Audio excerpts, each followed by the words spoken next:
अभी हमारे पास जो टॉपिक है वो है रासायनिक समीकरण को संतुलित करना।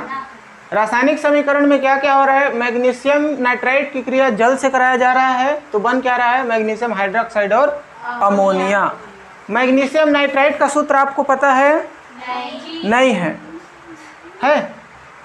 नहीं है। अब नहीं है पता तो कैसे निकालते हैं वो ध्यान देना।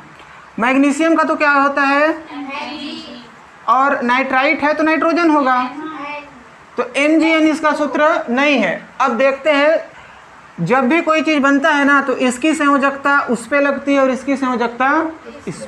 नाइट्रोजन की संयोजकता होती है 3, तो 3 लग जाएगा मैग्नीशियम पे, और मैग्नीशियम का संयोजकता होता है 2, तो 2 लग जाएगा नाइट्रोजन पे। ये हो जाएगा मैग्नीशियम नाइट्रेट का सूत्र।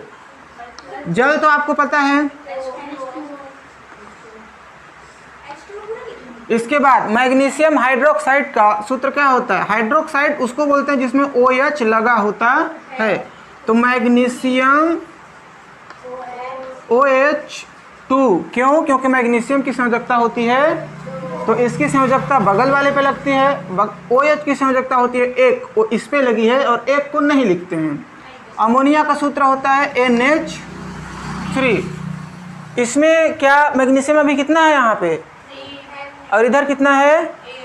तो मैग्नीशियम को इधर भी 3, इधर भी 3। हाइड्रोजन जितना इधर है उतना ही तीर के उधर होना चाहिए। ऑक्सीजन जितना तीर के उधर है उतना इधर होना चाहिए। ये इसी को बोलते हैं रासायनिक समीकरण को संतुलित करना। इसमें सबसे भारी तत्व कौन सा है? नहीं, मैग्नीशियम। सबसे बड़ा तत्व कौन सा है? मैग्नीशियम। तो सबसे बड़े मैग्नीशियम है, तो मैग्नीशियम को संतुलित करते हैं। किसको करेंगे? मैग्नीशियम को संतुलित करते हैं। अब कैसे होगा ये? यहाँ पे मैग्नीशियम कितना ठो है, तो इधर वाले मैग्नीशियम में भी क्या ले लेंगे?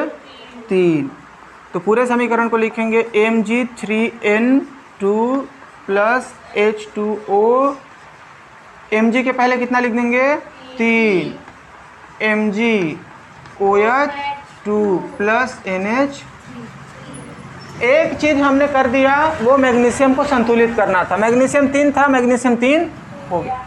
मैग्नीशियम के बाद दूसरा क्या संतुलित करें? नाइट्रोजन संतुलित कर लेते हैं। कौन सा? नाइट्रोजन को संतुलित करते हैं।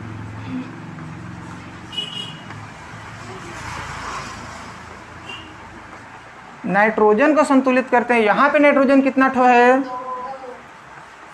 Mg3N2 plus H2O।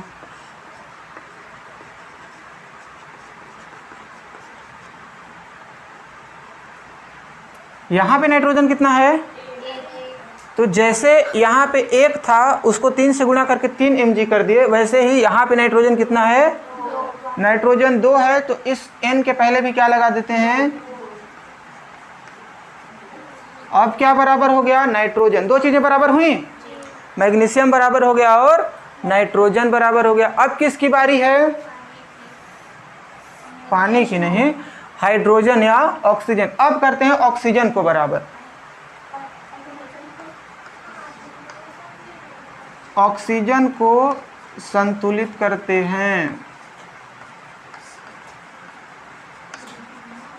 देखना, तीर के इधर कितना ऑक्सीजन है, या इसको देखो, इसको देखो। तीर के इधर कितना ऑक्सीजन है? 1 है। कितना है? तीर के उधर कितना है? ये 2 है। इसके लिए भी काम करेगा और इसके लिए भी, क्योंकि ब्रैकेट में है। तो यहाँ से 2 और यहाँ से 3, तो 3 दूना 6, क्योंकि इसका मतलब क्या होता है? इसके लिए भी और इसके लिए भी, सबके लिए काम करता है। जो पहले में होता है और जो ये होता है, जहाँ तक ब्रैकेट रहता है वहाँ तक काम करता है। तो यहाँ ऑक्सीजन कितना है? 2 का 3 से गुणा होगा तो कितना हो जाएगा? 2 3 6। तो तीर के दाएं साइड 6 ऑक्सीजन है, बाएं साइड कितना है? तो H2O में 6 कर देंगे तो 6 ऑक्सीजन हो जाएगा। Mg3N2 plus 6 H2O। अब देखो ऑक्सीजन कितना हो गया? तीर के उधर 3 MgOH 2 प्लस ऑक्सीजन, अभी चेक कर लो बराबर है कि नहीं। 6 ऑक्सीजन इधर, 3 दूना 6 ऑक्सीजन। हाइड्रोजन अब देख लो बराबर है कि नहीं। होए होए नहीं है। 6 दूना 3 दूना 3 दूना 6 और 6, ठीक बा। हो गया